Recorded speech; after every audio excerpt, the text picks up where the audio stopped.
আজকের এই সমাবেশে উপস্থিত সভাপতি, প্রধান অতিথি, বিশেষ অতিথি এবং গণমাধ্যম কর্মীবৃন্দ এবং প্রিয় ময়মনসিংহবাসী, আসসালামু আলাইকুম। আপনারা সবাই কেমন আছেন? আমরা আজকে 11 দলীয় ঐক্য নির্বাচনের পর থেকেই গণভোটের গণরায় বাস্তবায়নের জন্য বিভিন্ন ধরনের কর্মসূচি পালন করে যাচ্ছি। তারই অংশ হিসেবে আজকে ময়মনসিংহের বিভাগীয় সমাবেশ। আপনারা এই গরমের মধ্যে কষ্ট করে এখানে সবাই জড়ো হয়েছেন। আমরা এদেশের জনগণের প্রতিনিধি হিসেবে যেই 70% মানুষ গণভোটে হ্যাঁ ভোট দিয়েছিলেন, সেই জনগণের প্রতিনিধি হিসেবে তাদের দাবি আদায়ের জন্য কষ্ট করে সবাই একত্রিত হয়েছেন। আমরা নির্বাচনের আগে দেখেছি আমাদের যিনি এখন প্রধানমন্ত্রী হয়েছেন, তিনি একটা নির্বাচনী সভায় অনুরোধ করে বলেছিলেন আপনারা সবাই গণভোটে হ্যাঁ ভোট দিবেন। কিন্তু নির্বাচনের পরে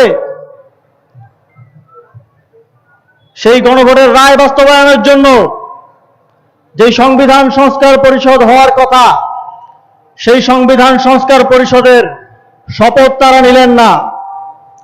এবং নির্বাচনের পরে যেই গণভোটে হ্যাঁ ভোট দেওয়ার জন্য প্রধানমন্ত্রী অনুরোধ করেছিলেন, তা নিয়ে তিনি আর কোথাও কোনো মুখ খুললেন না। এই জাতির সাথে, এদেশের জনগণের সাথে প্রতারণার আশ্রয় নিয়ে দিনে দুপুরে প্রতারণা করে তারা সরকার চালিয়ে যাচ্ছেন। তারপরও বাংলাদেশ যেহেতু একটা দীর্ঘ সময় কঠিন পরিস্থিতির মধ্য দিয়ে যাচ্ছিল, 11 দলীয় জোট, সংসদে বিরোধী জোট একসাথে দেশের স্বার্থে কাজ করার কথা বলেছে, সরকারকে সহযোগিতা করার কথাও বলেছে। কিন্তু আমরা দেখি এই সরকার শুধুমাত্র আমাদের গণভোটের গণরায়কে জনগণের রায়ের সাথে যে প্রতারণা করেছে তা না, তারা দেশ পরিচালনার ক্ষেত্রেও বারবার ব্যর্থতার পরিচয় দিচ্ছে। আমরা দেখছি বিগত 17 বছরের আওয়ামী শাসনামলে যেই গুম খুন ঘটেছে এবং সর্বশেষ জুলাই গণঅভ্যুত্থানে যে গণহত্যা সংঘটিত হয়েছে, সেই গণহত্যার বিচারেও কোনো অগ্রগতি নাই। বরং আমরা কি দেখছি, আপনারা হয়তো দেখছেন আপনাদের এলাকায় যারা ফ্যাসিবাদের সাথে জড়িত ছিল, যারা হত্যাকাণ্ডের সাথে জড়িত ছিল, তাদের সাথে সমঝোতা করে সরকারি দল রাজনীতি করছে। মাত্র 30% টাকায় জমির মালিক হয়ে নতুন বাংলাদেশের গড়ে তোলার স্বপ্ন দেখা বাংলা বসতি।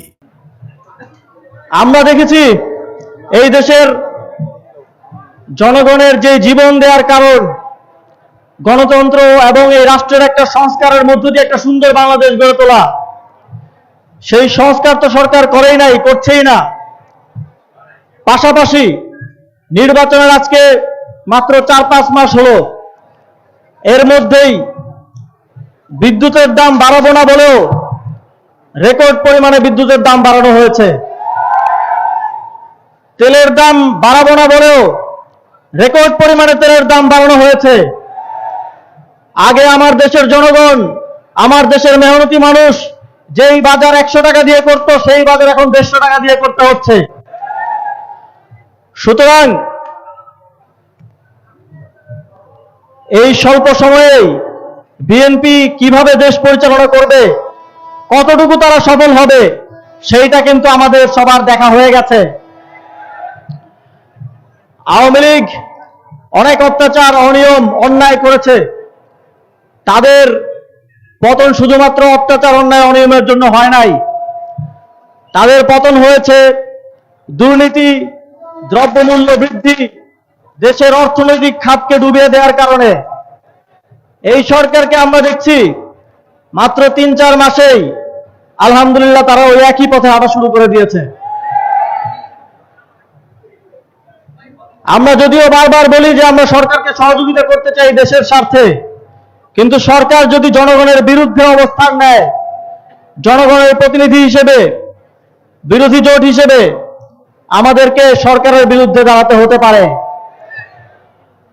আমরা আশা করব তাদের শুভবুদ্ধির উদয় হবে, তারা জুলাই সনদ গণভোটের গণরায় বাস্তবায়ন করবে, তারা দেশ পরিচালনায়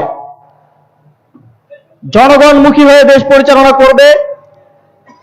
যদি তারা সেটা করে এবং সেই সদিচ্ছা তারা দেখায়, তাহলে আমরা সবাই মিলে তাদেরকে সহযোগিতা করতে রাজি আছি। কিন্তু যেই পথে তারা হাঁটছে, এই পথ বাংলাদেশকে কোনো ভালো দিকে নিয়ে যাবে না। সংগ্রামী বন্ধুগণ, আমরা দেখলাম যে প্রধানমন্ত্রী মালয়েশিয়া এবং চীন সফর করলেন। আমরা সোশ্যাল মিডিয়াতে তার পেজে অনেক ধরনের গান টান শুনলাম, অনেক ধরনের পিআর নেটওয়ার্কিং হচ্ছে দেখলাম। মালয়েশিয়ার শ্রম বাজারটা 2-3 বছর ধরে বন্ধ। একটা দেশের প্রধানমন্ত্রী গিয়ে আসলেন, আমরা ধরেই নিয়েছিলাম যে শ্রম বাজারটা ওপেন হবে, ওপেন হওয়ার ঘোষণাটা আসবে, তিনি সেটাও করতে পারলেন না। তিনি চায়নাতে গেলেন, সেখানেও আমরা মিডিয়াতে অনেক হাইপ দেখলাম, অনেক কিছু দেখলাম, অনেক কথা শুনলাম, কিন্তু আমার দেশের জনগণের জন্য কি নিয়ে আসলেন এই বিষয়ে কোনো স্পষ্ট বক্তব্য, স্পষ্ট কিছু আমরা দেখলাম না। আপনি যদি শো অফ করার জন্য ঘুরতে যেতে চান তাহলে সেটা এক কথা, সেটা করতে পারেন, সমস্যা নাই। কিন্তু এই যে বড় বড় কথা বলে আমার দেশের জনগণের জন্য যে কিছু নিয়ে আসতে পারলেন না, এটাও আপনাদের পররাষ্ট্রনীতিতেও যে আপনাদের সরকার ব্যর্থতার পরিচয় দিচ্ছে, সেটার প্রমাণ বাংলাদেশের জনগণ পেল। সংগ্রামী বন্ধুগণ, আমাদের গণভোটের গণরায় বাস্তবায়নের, জুলাই সনদ বাস্তবায়নের জন্য আমাদের যে লড়াই, আমাদের এই লড়াই চলমান থাকবে এবং এই দেশের 70% জনগণ যেই হ্যাঁ ভোট দিয়েছে এবং শত শত হাজার হাজার জনগণ একটি সুন্দর বাংলাদেশের জন্য জীবন দিয়েছে, সেই সুন্দর বাংলাদেশ গড়ার লড়াই আমাদের পক্ষ থেকে জাতীয় নাগরিক পার্টি, আমাদের 11 দলীয় ঐক্য, আমরা সামনের দিনগুলোকেও চালিয়ে যাব এবং এই লড়াইতে ইনশাআল্লাহ আপনাদের পাশে পাবো, এই প্রত্যাশা ব্যক্ত করে আমার বক্তব্য শেষ করছি। আসসালামু আলাইকুম। ইনকিলাব জিন্দাবাদ, এনসিপি জিন্দাবাদ, 11 দলীয় ঐক্য জিন্দাবাদ।